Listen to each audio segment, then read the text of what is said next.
جب کسی گھر میں بیٹی پیدا ہوتی ہے نا تو گھر والے بہت خوش ہوتے ہیں۔ گھر والے خوش ہو نہ ہو مگر باپ کی خوشی کا تو کوئی انتہا ہی نہیں ہوتا۔ اس گھر میں خوشی کا کوئی ٹھکانہ نہیں ہوتا۔ ماں باپ اپنے بچوں کو سینچتے ہیں، سنوارتے ہیں، ان کی خواہش کا احترام کرتے ہیں، ان کی ہر خواہش کو پوری کرتے ہیں، انہیں اعلیٰ تعلیم دیتے ہیں اور اس میں کافی سارا وقت لگتا ہے۔ مگر وہی بچی جب جوان ہوتی ہے تو ماں باپ اسے پوری آزادی دیتے ہیں، اسکولز، کالجز، یونیورسٹیز جانے آنے کی، واٹس ایپ، فیس بک، یوٹیوب، ٹویٹر، انسٹاگرام استعمال کرنے کی۔ مگر ان ساری آزادیوں کا غلط استعمال کر کے وہ بچہ ایک دن کسی ہوس کے پجاری سے دل لگا بیٹھتی ہے اور وہ بندہ آتا ہے اور اس کے ساتھ اپنی خواہشات، اپنی ہوس کو پوری کرتا ہے، پھر اسے کسی جنگل میں، کسی ریتیلی زمین پر چھوڑ دیتا ہے۔ اب تم سوچو اے اسلام کی شہزادیوں، تمہاری حالت کیا ہے؟ ارے تم تو کبھی بابا کی جان ہوا کرتی تھی، تم تو بھائی کا غرور ہوا کرتی تھی، تم تو کسی کی امانت ہوا کرتی تھی، ارے تم تو گھر کی زینت ہوا کرتی تھی، عزت ہوا کرتی تھی۔ آج تمہاری حالت کیا ہے؟ تمہاری کیفیت کیا ہے؟ تم کس حال میں ہو؟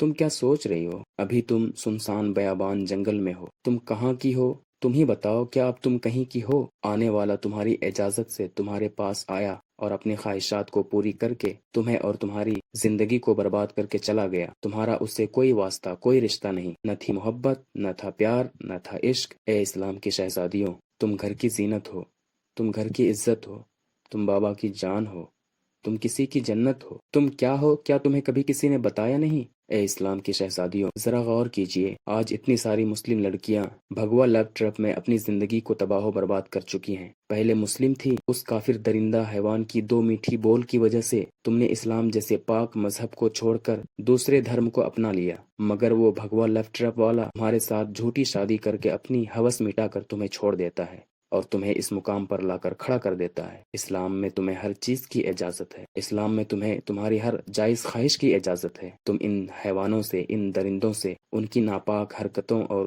سازشوں سے اپنے عزت کی